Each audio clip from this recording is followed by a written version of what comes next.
दिल्ली चुनाव की गहमा गहमी शुरू हो चुकी है। अगले साल फरवरी में दिल्ली में विधानसभा चुनाव होने जा रहे हैं। ऐसे में सभी पार्टियों ने आगामी चुनाव के लिए अपनी रणनीतियां बनाना शुरू कर दिया है। लेकिन इस बार दिल्ली विधानसभा में सबसे मजेदार बात यह है कि आप और कांग्रेस, जो पूरे देश में इंडिया गठबंधन का हिस्सा है, दिल्ली में दोनों एक दूसरे के सबसे बड़े दुश्मन बने बैठे हैं।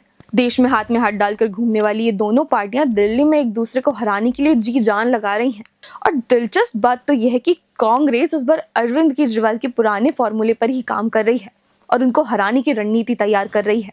2013 में आपने कांग्रेस के बड़े चेहरों के सामने अपने पॉपुलर कैंडिडेट्स उतारे थे और इसी का फायदा आपको मिला भी। कांग्रेस का पत्ता दिल्ली में पूरी तरह से साफ हो गया और अब वही फॉर्मूला कांग्रेस भी आजमाने जा रही है। खबरें हैं कि नई दिल्ली सीट पर अरविंद केजरीवाल के सामने कांग्रेस की शीला दीक्षित के बेटे संदीप दीक्षित को उतार सकती है। कालकाजी में सीएम आतिशी के सामने अलका लांबा को मैदान में उतारने की तैयारी है। पटपड़गंज में अवध ओझा के खिलाफ अनिल चौधरी को टिकट दिया गया है। अब देखना यह होगा कि क्या दिल्ली की राजनीति में आपके फॉर्मूले से कांग्रेस दिल्ली में अपनी जगह फिर से बना पाएगी या इस बार भी आप ही बाजी मार जाएगी। दिल्ली के इस चुनाव में सिर्फ सत्ता की लड़ाई नहीं बल्कि गठबंधन की सच्चाई भी सामने आएगी। ये चुनाव बताने वाला है कि राजनीति में दोस्ती सिर्फ मंच तक सीमित है या दिल्ली की गली गली तक।